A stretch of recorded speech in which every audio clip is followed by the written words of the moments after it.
Hello, everybody. Tim Hughes here. I'm the CEO and co-founder of DLA Ignite.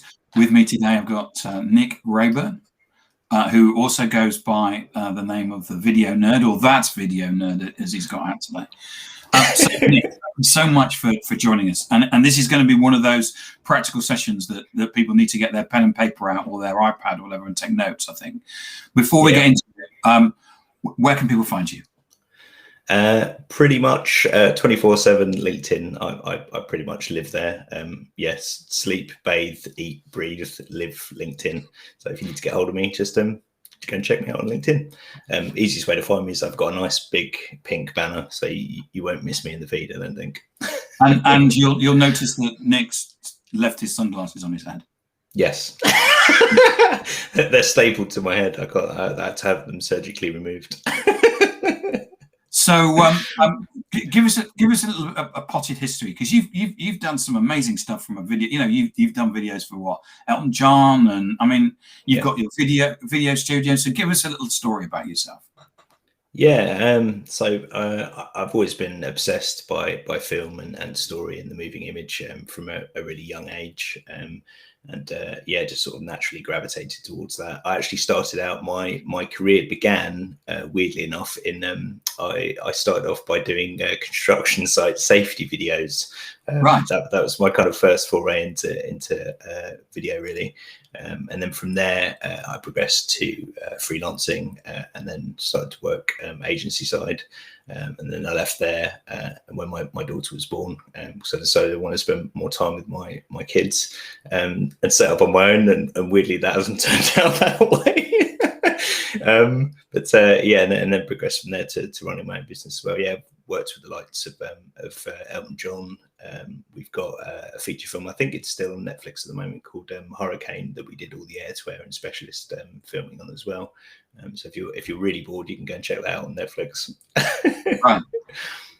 So you've got a great track record in doing video. Today we're going to focus on about what salespeople can do to look at video. So if I'm a salesperson, I want to get into it first and foremost. What do I need to do? What's your advice? I think the biggest fundamental hurdle, I think, with video is it's hugely intimidating for most people. I mean, I've been doing video for over half my life, for about 23 years, I think, and it's only kind of fairly recently I've directed and produced people from the other side of the lens for years, but it's only fairly recently that I've actually started to produce content for myself and actually switch over to the other side of the camera. And I felt what a lot of people that I would interview felt. It was really intimidating. It was really strange, really alien, really surreal. I think you just have to get used to this kind of weird piece of glass thing being in front of you, and just kind of dive in and get started. And like anything else, you have to kind of, it's like putting reps in at the gym. You have to kind of start making that first video is the biggest first hurdle. Once you've done that, it becomes infinitely easier, because you stop kind of deliberating and sort of cringing at yourself and thinking, will people like it? Will I say the wrong things? You just have to completely get over that fear, and by doing that first video, that will just naturally, as a consequence of doing that will happen. So because when I grew up, the camera, we didn't have a video camera at home. And the camera was one of those things that you kept in a cupboard and you brought out for special occasions. You took a picture, and then when you got to 24 shots, you went down to Boots and you got it developed. And now, of course, what happens is that we fire off shots and take photos and stuff, and it all comes. And I got into actually doing this podcast because I wanted to force myself to do video. Yeah. And I think that it's. So why would we get into video? What's the importance of doing? Why, as salespeople and to sell ourselves on the products and services, why should we do it? It's short of being able to smell someone in the room with you, it's the best way of communicating with your audience. You've got there's audio, there's visual, there's a lot of what we do from a video standpoint as well. People don't realize it, but I mean, you do it when you're selling as well. A lot of what you're doing is non-verbal, it's body language, and you can pick up on those cues from your body language. With video, it's a beautiful medium for doing that. And as well, I think with salespeople, whether they realize it or not, they are natural born storytellers. So Yes. as a medium, it suits them really, really well. It's just getting them to think a little bit more creatively in terms of how they're applying themselves to that medium. And it's you know, it's practice, and you do need a certain amount of training with it and coaching.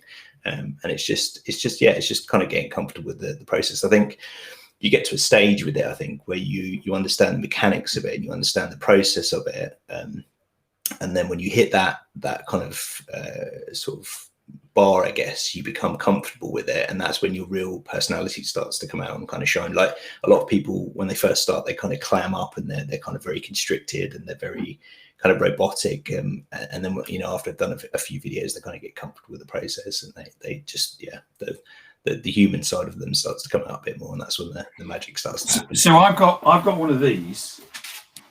Yeah, I've got one of these, which is for people that is a jobby. Yeah. J-O-B-Y, which if you know, it means something else in Scotland. But it is a you know, I actually bought an additional light to go on the top because the light that came with it isn't that very good. And next door, in the room next door, I've actually got a stand with one of those. If you go onto Amazon and look for YouTube, if you want to be a YouTube star, they sell those things, and it's for doing makeup and stuff. But actually, the light on it actually is excellent. Yeah, there's a lot of different types of lighting you can get for video, but generally there's two kinds of light sources. There's hard light sources and soft light sources. The biggest hard light source there is the sun. When you step outside in the sun, it's horrible. You get all those harsh shadows. You can't see it because it's out of shot up here, but I've got a nice big soft light up here. And what soft light will do is it kind of bounces and scatters the light everywhere, so it kind of fills in all the imperfections on your face. If you've got, you know, kind of wrinkly skin or acne or any kind of creases in the skin, it fills in all those imperfections and just makes your skin look wonderful and glowing and beautiful, darling. Like and what is that? Because I know you named it. You did a video the other day, and it's this particular one is a Falcon Eyes. It's a really low profile light, so it's really thin at the back. I do have an Aperture 120D, which is next door, but it's got a massive softbox on it, and when it's in this room, it takes up about half the room. It is huge. So I bought this one because it's really kind of low profile and fits in this room quite well. But there's lots of myriad different types of lights, and I think the thing is when you're purchasing a light as well, don't skimp on a light, because if you buy a decent quality light, it should last you a lifetime.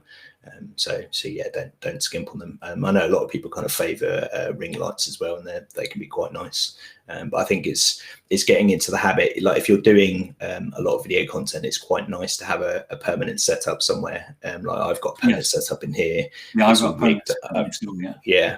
And then I've got a permanent setup in the studio next door as well. And that means, you know, when you get an idea, you just, you know, you kind of have a flash of inspiration. You can just go there, everything's set up, ready to go, and you just hit record. It's just so much simpler.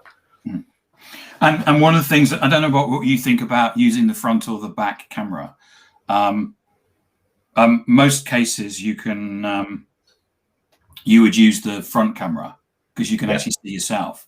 But I know that you also recommend that you put a little bit of tape where the lens is, so you talk to the tape, not talk to yourself. Yeah. Well, I'm guilty of doing this at the moment because I'm looking at my screen where you are at the moment, and if I actually move my screen down here, so this is what we call your eye line. So my actual eye line should be here, which is looking straight down the lens, because that's my audience and that's who I'm talking to.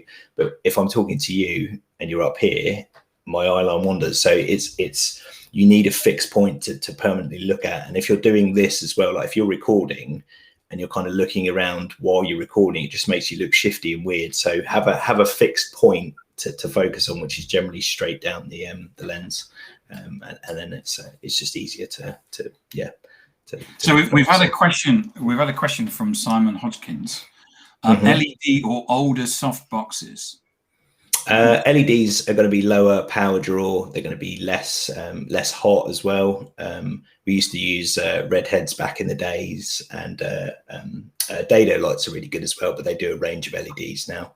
But yeah, I would say we've we've kind of crossed that boundary now, and we've gone to the LED phase. So a lot of people still use softboxes. The 120D that I've got next door is what we call a cob LED. So it's a really big, powerful LED, and it does kick out quite a bit of heat, and that's got quite a large softbox on it as well. But yes, it's horses for courses. You can use what are called honeycombs as well, which we stick over the front of the softbox, and the honeycomb will stop the light scattering and bouncing too much and make it a bit more directional and closed off. So they're really useful as well. And he asks again, any tips for glasses reflections, which is I have to take my glasses. Either take them off, reposition your light so you know it's not going to be too much glaring too much, or you can use what are called flags as well. So you can put up pieces of card or blackboard to kind of flag off the light that's hitting those glasses. I can't go next door and get them, but I've got a flag kit I could have shown you, which is basically just a load of little squares that you can take out and kind of move around in front of the light to kind of block off the light. So one of the big changes that's taken place on LinkedIn is this creator mode. And what that means is that now we're going to have if you click somebody's picture, it basically you can have a video behind it. So what's your advice around doing creator mode? Because some people don't even know that the facility is there, let alone actually put one together. So what would you do in terms of video for that? Yeah, they're actually creator mode and your video cover story are actually two separate things, and I'm fairly sure you can have one turned on without the other, because I think I had access to creator mode initially, and I had that turned on for a couple of weeks, and then I got access to the video cover story component. But yeah, the cover stories are super exciting. They're my best analogy, I think I said to you before we started the call, is that they're kind of like your movie trailer for your profile, really. They're just 30 seconds of pure gold. There's so much content on your profile, and people can kind of build up a picture of who you are through that content.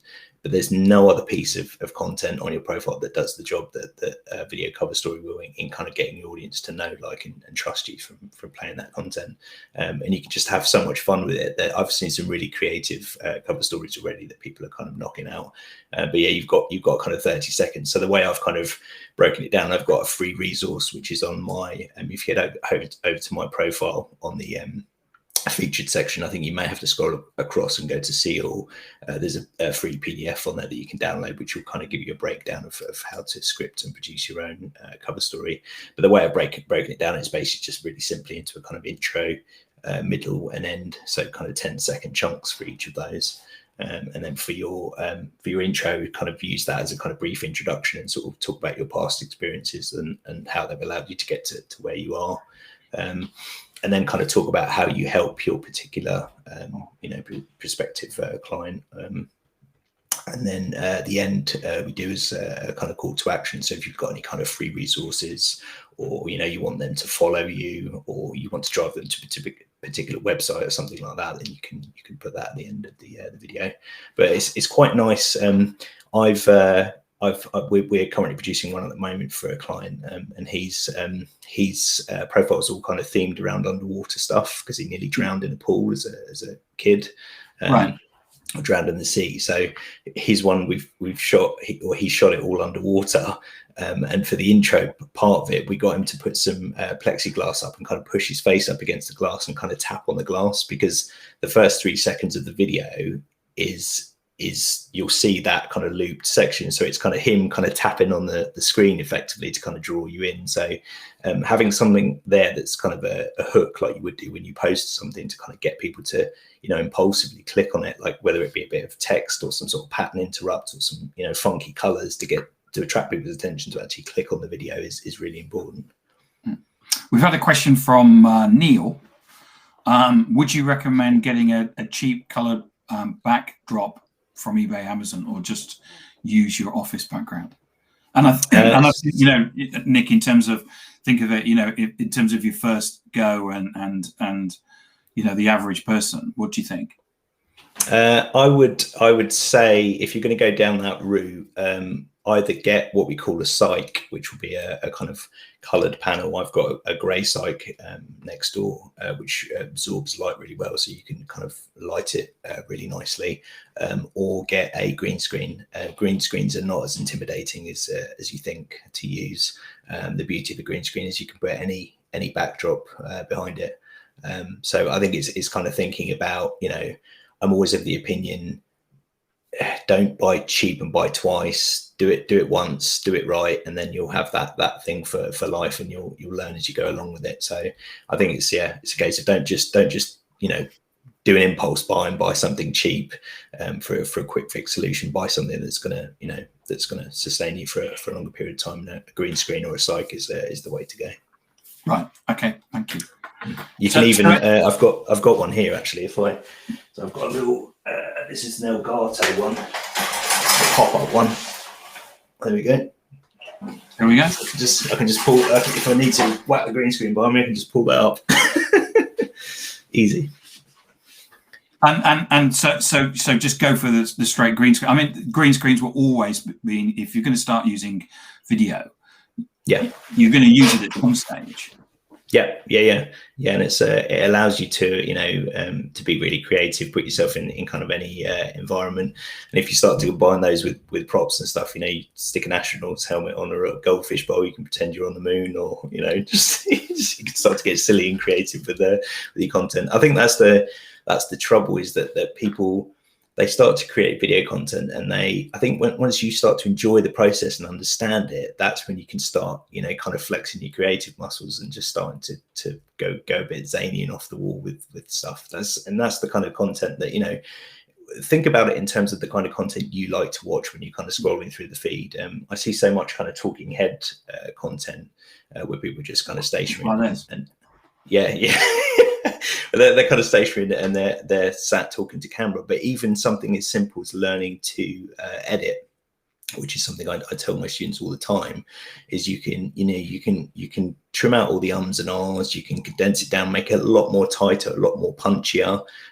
You know, I always say this, like, I don't care if you're giving me, you know, the secrets of the universe or next week's winning lottery numbers. If you're sat on a stationary single angle talking at me for 3 to 4 minutes, it gets very boring very quickly, and people do have extremely short attention spans when it comes to social. So, you know, we kind of use things like pattern interrupts, editing, you know, soundtracks, music, all these things to keep people, you know, the best way I can describe it is, think of your audience as having ADHD.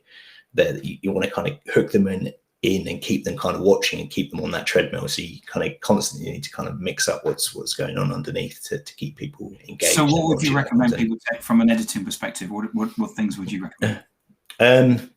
I recommend a piece of software called, if you've got an iPhone, one of the pieces of software that I recommend to most of my students is called Apple Clips. It's free to download. It's an Apple app, and it's probably the most simplest non-linear editor known to man. You just pick it up, record your shots, and then all editing is you're taking those individual clips and you're trimming the head and tail of them to tighten them up, and then you're just sequentially just kind of moving them around. That's in its simplified form all editing is really, but it allows you to kind of you know, condense the shots, and it allows you to change things like framing as well. So you can kind of, you know, what I do is on a lot of my shots is I use jump cuts. So when I first started out, I think I was using 2 different cameras and then cutting between those 2 cameras just to give a bit of variation in the shots. And I was like, this is taking way too long. So I just started doing jump cuts instead, which are basically just, it's the same shot on the same angle, but all you do is just scale up the shot a little bit. So you've got a slightly tighter shot like that, and then a wider shot, and then you're just cutting in between those 2 shots. And so and that does Apple Clips also does subtitles as well, doesn't it?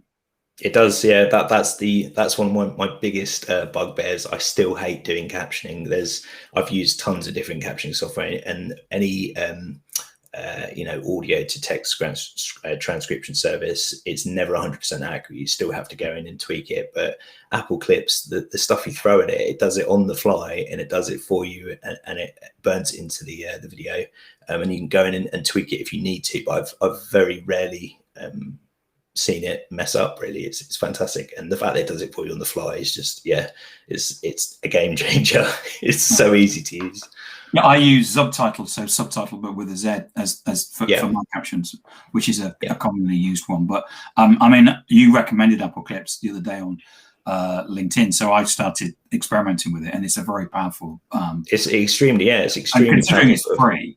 Yeah, it's the fact that it's free and it's extraordinarily powerful for what it is, and it just gives you so much more control over kind of what you're doing, and if you're knocking out the kind of content that you expect to see on a lot of the time, people if you're kind of senior or kind of C-suite level, you don't want to be spending hours and hours and hours making video content. You want to kind of get something out there quickly that you can kind of leave up for a long bit, and that's the beauty of video as well, is that if you make a decent piece of content that has longevity, it's evergreen content, it's staying there as a continual piece of sales collateral. So having a decent video that you can kind of embed into your featured section is really, really important for LinkedIn. So I know what I do with mine is I put them on LinkedIn, I'll put them on, I then tweet them out on Twitter, and I know you and we've both opened up TikTok accounts, and we're putting them up with TikTok as well.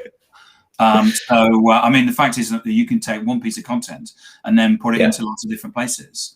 And in my view on TikTok was, if it gets watched by one person, it's one more than somewhere else. But I mean, it's amazing that the TikTok, in terms of the number of views that you can get. I mean, there's a lady that I follow, a marketer, and she's only recently started on TikTok. I think she's only been going on there for maybe 3-4 months. She does fairly well on LinkedIn, but all she does is produce content on video content on TikTok specifically. And she had her first piece of content the other day go over 1 million views. So she had her first viral piece, and that was in 3 months of producing content. So yeah, it's pretty extraordinary, to be honest. There's a massive audience, and it's a different audience, and that's one of the things is about getting your content, getting used to creating a small piece of video content, and it doesn't have to be perfect, and look at this, we're not perfect, and getting it out on there, and then and getting people to watch it, and distributing it, and you don't need a big following. No, you certainly don't. And there's one of the things I recommend as well, and this is it's kind of my secret weapon in my training when I teach my students it. But thumbnails are hugely important, and they're hugely underrated on LinkedIn. I'm sure you've probably seen when you go on YouTube some really interesting thumbnails which kind of catch your attention and kind of hook you in. A lot of them are clickbait, but they work really, really well on LinkedIn as well, because don't forget, as you're scrolling through your feed, the thumbnail is the first thing you see before that video plays.